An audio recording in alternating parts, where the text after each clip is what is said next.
foi apresentada no Congresso Nacional uma proposta de emenda à Constituição que trata da reforma administrativa. E isso certamente te impacta diretamente aí no direito administrativo e por isso é assunto para a gente trabalhar aqui.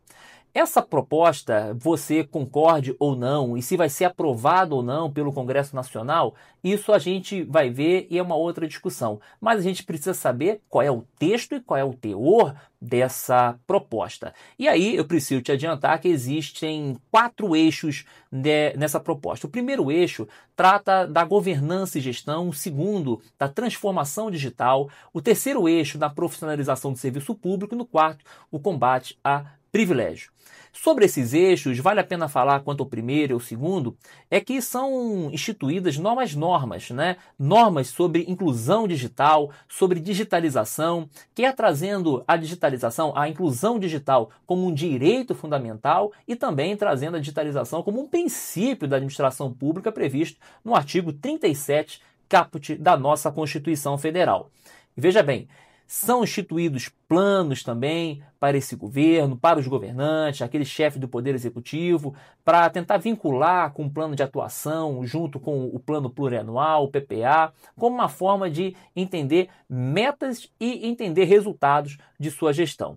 Aí fica para depois, para a gente saber se isso é viável, não é viável, quais são as sanções, as responsabilidades em caso de descumprimento e, eventualmente, até as sanções premiais, né, os benefícios decorrentes do cumprimento desse plano, né? A transformação digital passa também por um ponto fundamental através de uma integração dos entes federados. A União vai passar a editar normas gerais sobre transformação digital, sobre governança digital, para os entes federados. Então, a ideia é haver uma integração e que municípios, estados, União, Distrito Federal hajam em conjunto nessa integração e uma digitalização maior no serviço público. Claro que o debate maior fica ali nas questões envolvendo os servidores públicos, né? E aí são os 2 últimos eixos, a profissionalização do serviço público e o combate ao privilégio, que são eixos apresentados pelo próprio texto da emenda constitucional. E aí, algumas questões são relevantes. A primeira delas é uma tabela única de remuneração para os servidores de um ente federativo. Então, a ideia é que haja uma tabela única de remuneração. Isso não quer dizer que serão todos remunerados pelo mesmo valor, pelo mesmo vencimento, pelo mesmo subsídio. Não é isso. Mas sim que haja um escalonamento e as carreiras estejam parametrizadas dentro desse escalonamento, né? Então, cargos de nível fundamental, cargos de nível médio, cargos de nível superior, a depender dessa complexidade, vão ser enquadrados nesta tabela de remunerações e também o avanço nas carreiras dependerá dessa estruturação e essa observância, né? E aí vai ter lá uma limitação, prevendo ali os cargos previstos em lei e tal. Também são situações importantes que vão trazer uma certa diferença, até mesmo nas disposições transitórias, né? Trazendo um prazo para que os municípios, estados e União façam a sua adaptação a esse novo modelo. Por falar em carreira, precisam existir diversos níveis de carreira, né, para que pelo menos 20 anos a pessoa consiga chegar ao máximo, né, do início inicial até o fim da sua carreira, estabelecendo em que o avanço não pode ser inferior a 1 ano no nível anterior daquela carreira, então isso seria uma norma constitucional também. E por falar nisso, o serviço público continua sendo, no caráter permanente, tendo seu acesso através de concurso público. O concurso público está lá, tanto para cargo efetivo quanto para empregos públicos. E, nesse ponto, pode até existir um concurso público unificado, né? É uma possibilidade de um concurso público unificado realizado pela União e poder ser aproveitado pelos estados e pelos municípios.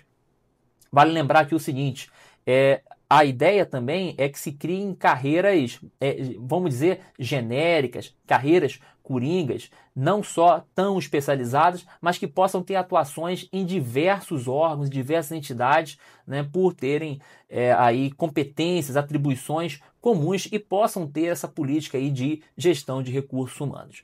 Por falar em cargo efetivo, a estabilidade está lá, né? O que muda é uma possibilidade, note bem, uma possibilidade de que existam cargos efetivos com prazo determinado. Isso não tem nada a ver com a contratação temporária para atender uma necessidade pública relevante e absolutamente temporária. Não é isso.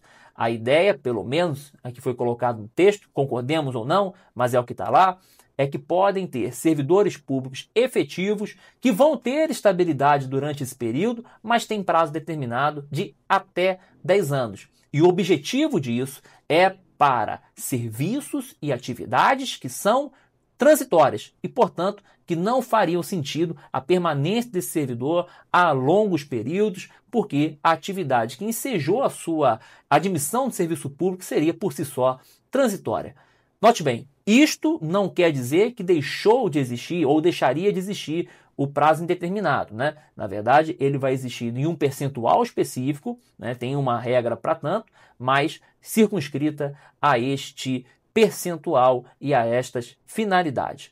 E por fim, no quarto eixo, que seria um quarto eixo que até tem uma repercussão maior, né, porque acaba trazendo aí diversos elementos que são mais divulgados. Temos aí a questão envolvendo férias superiores a 30 dias são vedadas, né? Então são proibidas férias superiores a 30 dias.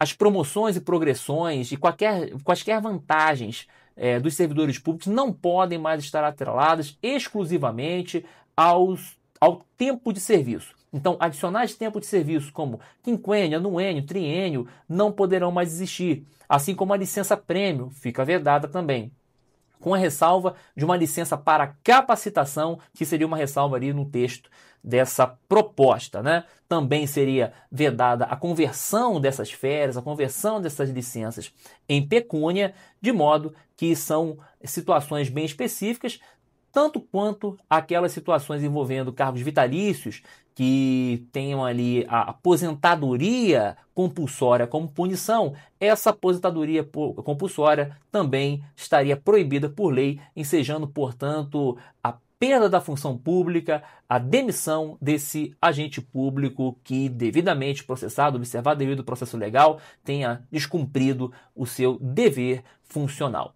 Concordemos ou não, fato é que esse texto está aí para ser deliberado, para ser analisado, se vai ser aprovado, se não vai ser, nós não sabemos. Mas vale a pena a gente conhecer, e isso aqui é um resumo, claro, bem sucinto, muito breve, mas que pelo menos pode orientar aí sobre, pelo menos, como iniciar o estudo dessa reforma administrativa e quando a gente continuar aprimorando os nossos estudos do direito administrativo.